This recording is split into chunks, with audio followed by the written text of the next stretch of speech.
Welcome back to 21 days 21 authors.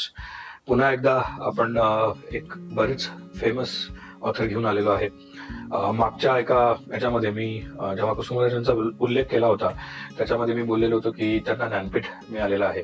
तसंच अजून एक व्यक्ती ज्यांना ज्ञानपीठ मिळालेलं आहे आणि ज्या कादंबरीसाठी मिळालेलं आहे ती तुम्ही बॅकग्राऊंडला बघू शकता. That is Yayati. तर खूपच सुंदर कादंबरी आहे. वयात येणाऱ्या अनेकांनी, टीनेज मधल्या अनेकांनी ही कादंबरी वाचायला हवी.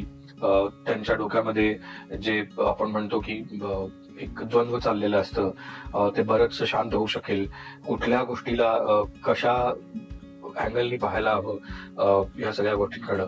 तर असं मला बरंच वाटतं की त्यावेळी बरोबर वेळी ह्या गोष्टी वाचल्यामुळं आपण ज्याला म्हणतो ओव्हरऑल कर्म आणि काम ह्याच्यामध्ये कसं ते द्वंद्व असतं नेहमीच, ते खूप बेटर पद्धतीनं ययातीमध्ये सांगितलं गेलं. अर्थात हा माझा पॉइंट ऑफ व्ह्यू आहे, पण हे वाचायला हवं.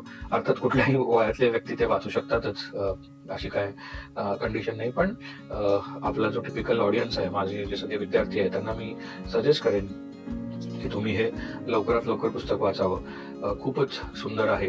वि स खांडेकरांची बाकीची पण पुस्तकं बरीच आहेत, पण सुरुवात तुम्ही ययातीने केलं तर तुम्हाला ज्याला आपण खांडेकरांचा आवाका म्हणतो तो कळून येईल आणि ओव्हरऑलच एक आपण म्हणू शकतो पाथ दाखवणारा मार्गदर्शक ज्याला आपण म्हणतो असं ती कादंबरी आहे. ती तुम्ही नक्की वाचावी असं मी सजेस्ट करेन. थँक्यू.